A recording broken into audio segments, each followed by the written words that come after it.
Hay una narrativa en el Antiguo Testamento que, siendo completamente sincero contigo, considero la más impactante de toda la Biblia. Tal vez sea inadecuada para una audiencia más joven. Antes de continuar con este vídeo, es esencial destacar que el contenido no es apropiado para todas las edades y puede despertar recuerdos traumáticos. Esta historia está registrada en los capítulos 19 al 21 del libro de Jueces. Aunque muchos conocen el capítulo 19, pocos se adentran en la totalidad de la narrativa.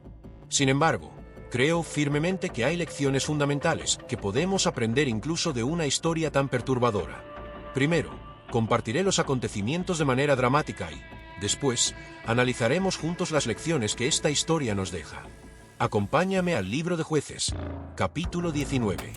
En aquel tiempo, cuando aún no había rey en Israel, vivía un levita que residía en la región montañosa de Efraín.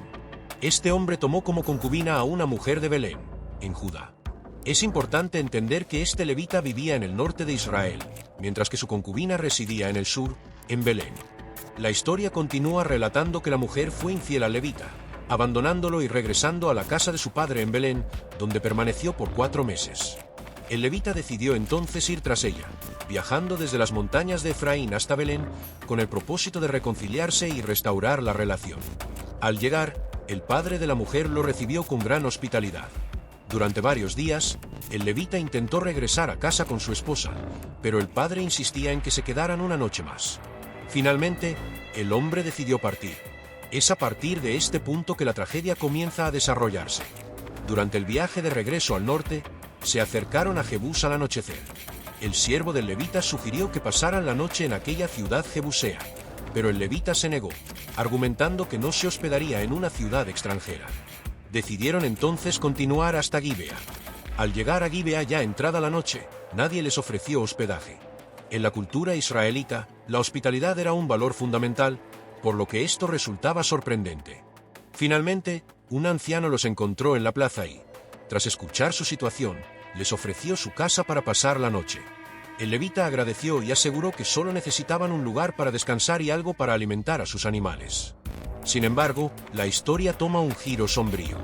Durante la noche, hombres perversos de la ciudad rodearon la casa, exigiendo que el anciano entregara a su huésped para que pudieran abusar de él.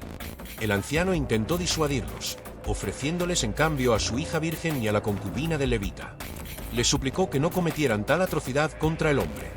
Lo que ocurre a continuación es inimaginable. En el versículo 25 se relata que, ante la insistencia de los hombres, el levita entregó a su concubina. Los hombres la violentaron y maltrataron durante toda la noche. Al amanecer, la abandonaron. Imaginen el sufrimiento de esta mujer, deshonrada y ultrajada repetidas veces. Finalmente, logró regresar, exhausta, hasta la puerta de la casa donde estaba su señor, pero colapsó allí, sin fuerzas para entrar. Al amanecer, el levita abrió las puertas para continuar su viaje y encontró a su concubina caída junto a la entrada, con las manos extendidas hacia el umbral. Cuando le ordenó que se levantara, no obtuvo respuesta, pues la mujer había muerto. El relato prosigue y, en un acto estremecedor, el levita llevó el cuerpo de la mujer a su casa. Allí, con un cuchillo, dividió el cuerpo en 12 partes y envió cada una a distintas regiones de Israel. Todos los que vieron aquello quedaron horrorizados, afirmando que nunca antes había ocurrido algo tan espantoso desde el éxodo de los israelitas de Egipto. Es crucial reflexionar sobre esta historia. Después del trágico acontecimiento, el levita no solo llevó a su concubina a casa y la desmembró, sino que también anexó una carta a cada parte del cuerpo, describiendo el atroz acto que los hombres de la tribu de Benjamín habían cometido. Cuando las demás tribus de Israel recibieron los mensajes y conocieron el destino de la mujer, se llenaron de indignación. Afirmaron que algo tan terrible jamás había ocurrido en su historia.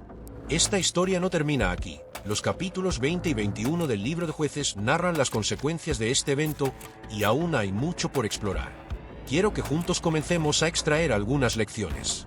La primera lección es que, cuando falta responsabilidad en nuestras vidas, existe una tendencia fuerte hacia el desvío. Jueces 19:1 menciona que, en aquellos días, no había rey en Israel. Cuando no sentimos la necesidad de rendir cuentas ni tememos asumir responsabilidad por nuestras decisiones y acciones, tendemos a seguir caminos destructivos.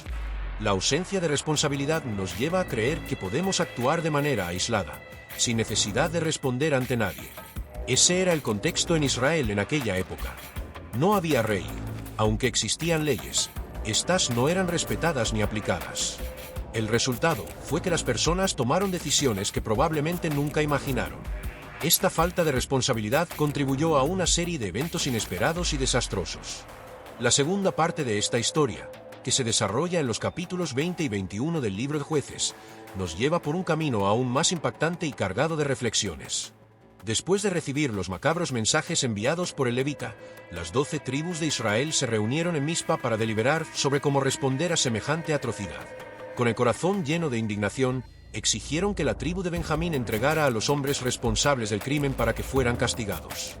Sin embargo, la tribu de Benjamín se negó rotundamente a entregar a los culpables, lo que desató un conflicto devastador.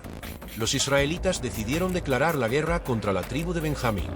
Este acto marcó el inicio de una guerra civil sin precedentes, donde hermanos lucharon contra hermanos. Antes de la batalla, consultaron al Señor para pedir dirección, y se les indicó que la tribu de Judá liderará el ataque. La primera confrontación fue desastrosa para las 11 tribus. A pesar de su superioridad numérica, perdieron a 22,000 hombres. No obstante, no se rindieron. Se reagruparon, lloraron delante del Señor y volvieron a consultarlo para confirmar si debían continuar la batalla. Dios les respondió que avanzaran.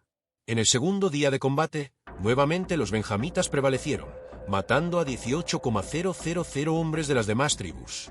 La magnitud de estas pérdidas comenzó a impactar profundamente a los israelitas.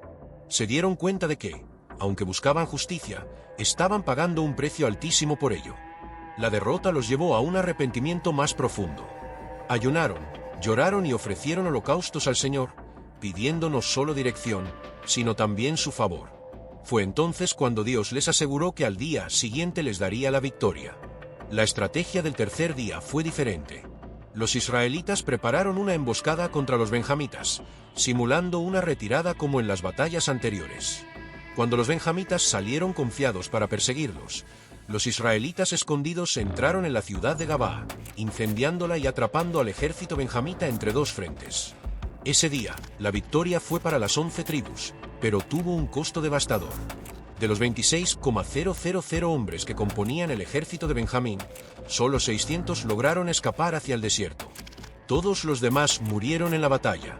Además, las ciudades de Benjamín fueron destruidas y sus habitantes masacrados, incluyendo mujeres y niños. Cuando la ira y la sed de justicia se aplacaron, los israelitas comenzaron a reflexionar sobre lo que habían hecho. Una tribu entera de Israel estaba al borde de la extinción. Habían actuado en nombre de la justicia, pero las consecuencias de sus decisiones ahora los llenaban de pesar. En su afán por castigar el pecado, las 11 tribus habían jurado no permitir que sus hijas se casaran con hombres de Benjamín. Esto significaba que los 600 hombres sobrevivientes no tendrían cómo reconstruir su tribu. Al darse cuenta de la gravedad de la situación, comenzaron a buscar una solución para evitar que Benjamín desapareciera por completo. Decidieron entonces actuar nuevamente, pero con un razonamiento que continuó generando consecuencias lamentables. Al recordar que la ciudad de Jabes Galaad no había acudido a la asamblea en Mizpa, los israelitas decidieron castigarlos por no haberse unido al resto de las tribus. Atacaron la ciudad, matando a todos sus habitantes, excepto a 400 mujeres vírgenes, quienes fueron entregadas a los hombres de Benjamín como esposas. Sin embargo, esta solución no fue suficiente, pues aún faltaban 200 hombres de Benjamín por recibir esposas. Para resolver esto, los ancianos de Israel sugirieron que permitieran a los benjamitas secuestrar mujeres durante un festival religioso en Silo. Justificaron este acto como una forma de evitar quebrantar su juramento original, ya que las mujeres no serían entregadas directamente por sus familias, sino tomadas por la fuerza. Este evento cerró uno de los capítulos más oscuros de la historia de Israel. Finalmente, los hombres de Benjamín lograron establecerse nuevamente, reconstruyendo sus ciudades y su tribu. Sin embargo, el costo fue incalculable: decenas de miles de vidas perdidas, familias destruidas y heridas profundas en la nación de Israel. Al final del libro de Jueces, leemos una frase que resume toda esta época: en aquellos días no había rey en Israel, cada uno hacía lo que bien le parecía. Este versículo encapsula el caos moral, la falta de liderazgo y las terribles decisiones que caracterizaron este periodo. Ahora, reflexionemos sobre las lecciones que esta historia nos deja. La cuarta lección que podemos extraer es que toda decisión equivocada trae consecuencias inevitables. Desde el primer pecado de los hombres de Gabaa hasta las decisiones de las 11 tribus de Israel, cada acción desató una cadena de eventos con resultados devastadores. Aunque la justicia era necesaria, las formas en que fue buscada llevaron a más sufrimiento y destrucción. Esto nos invita a reflexionar sobre nuestras propias decisiones. ¿Estamos considerando las consecuencias a largo plazo de nuestras acciones? Aunque a veces nuestros motivos puedan ser justos, las decisiones apresuradas o sin sabiduría pueden causar daños irreparables. La quinta lección es que incluso en medio de nuestras peores decisiones, Dios muestra su gracia. Aunque la tribu de Benjamín estuvo al borde de la extinción, Dios permitió su restauración. Esto nos recuerda que, aunque enfrentemos las consecuencias de nuestras acciones, la gracia de Dios sigue estando presente, ofreciendo redención y nuevas oportunidades. Sin embargo, esta gracia no elimina las cicatrices de nuestras elecciones. La historia de los jueces es un recordatorio poderoso de que nuestras acciones tienen peso y que debemos buscar constantemente la guía de Dios para tomar decisiones sabias. Finalmente, esta historia nos muestra la importancia de la unidad y el respeto mutuo dentro del pueblo de Dios. La división y la falta de liderazgo en Israel llevaron al caos y a una cadena de eventos trágicos. Esto resalta nuestra necesidad de líderes sabios y de un compromiso común con los principios de justicia, misericordia y amor que Dios nos enseña. Al cerrar este capítulo de Jueces, es inevitable sentir el peso de la tragedia. Sin embargo, también podemos encontrar esperanza en el hecho de que Dios no abandona a su pueblo, incluso en medio de sus errores más graves. Si algo debemos llevarnos de esta historia es que nuestras decisiones importan. Cada elección, por pequeña que parezca, puede desencadenar un impacto profundo, ya sea positivo o negativo. Por eso, es crucial buscar la guía de Dios en cada aspecto de nuestras vidas. Gracias por acompañarme en este recorrido por una de las historias más difíciles de la Biblia. Espero que las lecciones que hemos explorado hoy te ayuden a reflexionar sobre la importancia de vivir con responsabilidad, compasión y dependencia de Dios. Si este contenido te ha edificado, te invito a compartirlo con otros, suscribirte al canal y dejar tus comentarios. Nos vemos en el próximo vídeo.